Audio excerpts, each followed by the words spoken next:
मेरे परिवारजनों, इस चुनाव परिणाम की गुंज सिर्फ एमपी, राजस्थान और छत्तीसगढ़ तक सीमित नहीं रहेगी।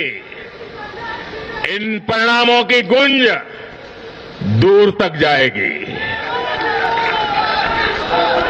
पूरी दुनिया में इन चुनाव परिणामों की गुंज सुनाई देगी।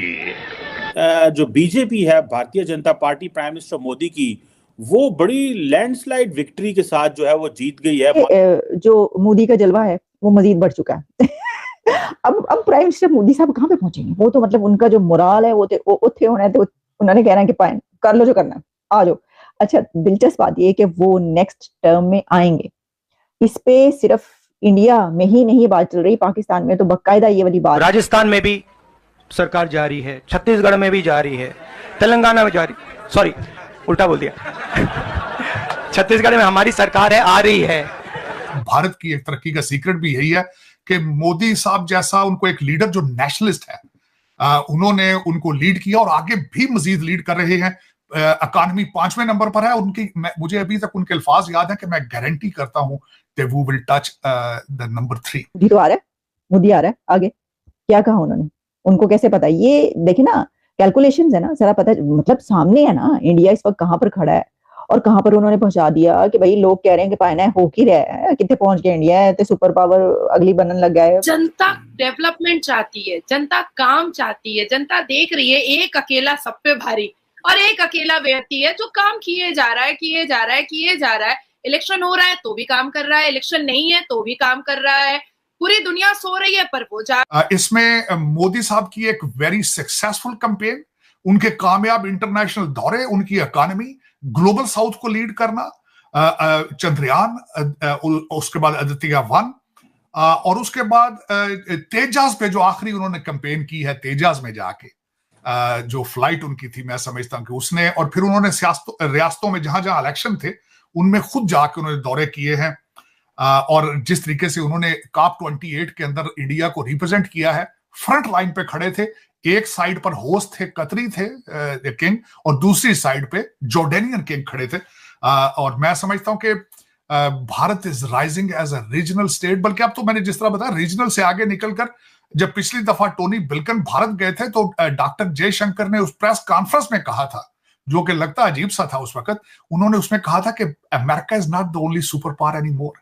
सो बेसिकली भारत जो है वो रीजनल पावर से निकलकर आगे trying to make their space among the top 5, जो जिनको कहा जाता है कि 5 बड़ी पावर्स हैं। तो मैं समझता हूं कि आज मोदी साहब जो हैं वो आज 6 बजे शाम अपने पार्टी के हेडक्वार्टर न्यू दिल्ली भी जाएंगे। आज मैं जब सुबह उठा हूं तो जो इंटरनेशनल मीडिया है उसमें ब्लूमबर्ग है, BBC है, अल जजीरा है, फ्रांस 24 है, वॉइस ऑफ अमेरिका है। लेकिन अफसोस के साथ है कि बॉर्डर के इस पार न्यू दिल्ली से 100 किलोमीटर के ऊपर किसी को कोई पता नहीं है कि रीजन में क्या हो रहा है। अफसोस, ये मैं इस पे I will record my protest. हमारे मीडिया ने उसको भारतीय इलेक्शन को कंप्लीटली अबैंडन कर दिया है। सिर्फ देखा जा रहा है तो टाइगर 3 देखी जा रही है, मूवी देखी जा रही है, लेकिन उनकी तरक्की के बारे में बिल्कुल छुपाया जाता है, हाइड किया जाता है। हिंदुओं से इतनी नफरत है तो उनकी मूवीज क्यों देखते हैं आप? क्या वजह है?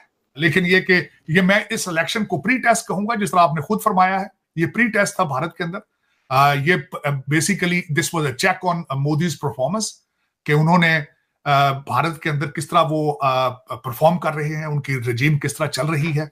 मैं समझता हूं, जिस तरह आपने खुद फरमाया, कि अगला इलेक्शन जो है रिगार्डलेस पॉपुलैरिटी के आसमान को वो टच कर रहे हैं। Next prime minister will be definitely Modi, और मेरे ख्याल में मोदी साहब को रहना चाहिए भारत के अंदर उनका प्राइम मिनिस्टर, और इससे मजीद तरक्की करेगा भारत मेरे ख्याल में। एक शेकअप करना, और कांग्रेस दूसरी तरफ मैं जब देखता हूं, कल भी मैंने सबसे पहले मेरा इतराज था कि हमारे जो गांधी साहब हैं, उन्होंने वो जाते थे इलेक्शन में तो उन्होंने पतलून और शर्ट पहनी होती थी। मेरे ख्याल में उनको कुर्ता पजामा होना चाहिए था। उन्होंने पहले पूरे इंडिया का दौरा किया है, उसमें भी वो पतलून और शर्ट में रहे हैं।